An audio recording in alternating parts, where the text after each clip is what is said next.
একটি ছোট্ট বোন প্রশ্ন করেছে, দিদি ভাই অম্বাবতী তো 22 তারিখ লাগছে, 22শে জুন, আর এই যে পাণ্ডব একাদশী বা নির্জলা একাদশী পড়েছে 25শে জুন।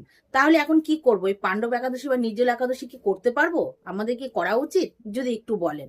তা আমি কমেন্ট বক্সে গিয়ে উত্তরটা আমি দিতে পারতাম, কিন্তু আমি দিইনি এই কারণে যে এই প্রশ্ন হয়তো অনেকের মনে আছে, তারা হয়তো জিজ্ঞেস করতে পারছে না, দোটানার মধ্যে আছে যে করব কি করব না।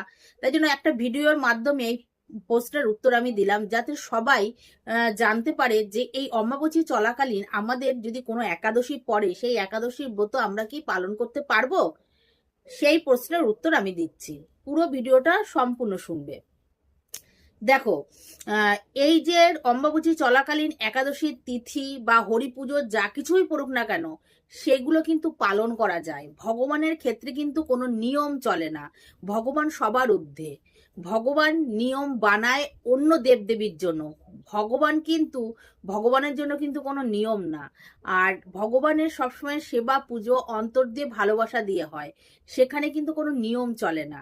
আর এই একাদশী ব্রত হলো শ্রেষ্ঠ ব্রত। এই ব্রত যে কোনো তিথিতে যেভাবেই পড়ুক না কেন, প্রত্যেক মানুষেরই পালন করা উচিত।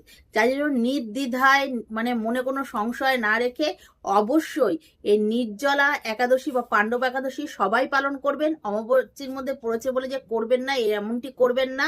কেন, এই একাদশী তিথি একবারই, মানে এই পাণ্ডব বা নির্জলা একাদশী বছরে একটি পরে। অনেকে অপেক্ষায় থাকে এই পাণ্ডব একাদশী বা নির্জলা একাদশী যে, মানে যবে আসবে তখন গিয়ে আমরা এই ব্রতটা পালন করব, কারণ সবার পক্ষে সম্ভব না বছরের সব কয়টা একাদশী পালন করা। তাই জন্য তারা এই একাদশীটা পালন করে।